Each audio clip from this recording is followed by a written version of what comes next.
بخصوص واقعة الزنا المنتشرة على السوشيال ميديا والمعروفة عند السادة الزملاء خاصة.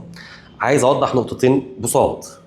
مبدئيا أنا المحامي بتاع الزوج، أنا رفضت القضية دي أكتر من مرة، وكنت طلعت اتكلمت في فيديو قبل كده كنت بقى بقول أمسك القضية دي ولا لأ، القضية أنا زهقان وأنا بمسكها لسببين. أول سبب إن أنا ما كنتش متأكد يقينا إن الواقعة حقيقية، ودي طبعا بتمثل لي مشكلة كبيرة جدا لان فيها خوض في اعراض عائلات، فما كنتش متاكد من الواقعه يقينيا عشان امشي فيها او امسك القضيه. ده اولا.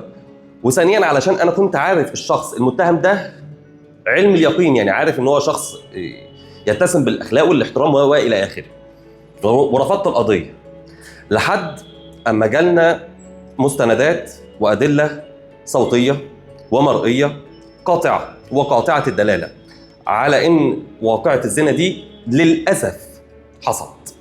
وأنا زعلان من حاجة زي دي جدا، ولكن اللي أنا عايز أقوله إيه؟ عايز أقول إن الزوج متضرر من نشر الأخبار دي للسادة الزملاء على السوشيال ميديا، وبرضه لا يصح ولا يحق إن إحنا نتباهى أو نشمت في أي حد فينا كده.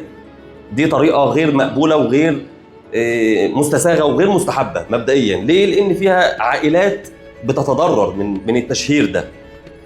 وعايز اقول برضه يا جماعه بعد اذنكم، انا لا طلعت مستندات ولا طلعت صوتيات ولا طلعت مرئيات اللي هي الفيديوهات ولا طلعت اي حاجه بخصوص القضيه دي. انا بريء من الحاجات اللي طلعت دي.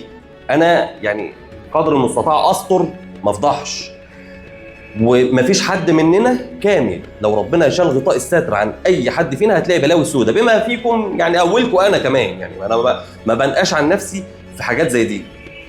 فارجو الستر للعائلات، حتى مش للاشخاص مرتكبين الجريمه، لا الشخص ده ولا الست اللي اتمسكت، مش دول، ولكن لعائلته، لبنات الست دي، لبنات الراجل ده، لاسرهم والى اخره. حرام عليكم، استروا وما تفضحوش. شكرا.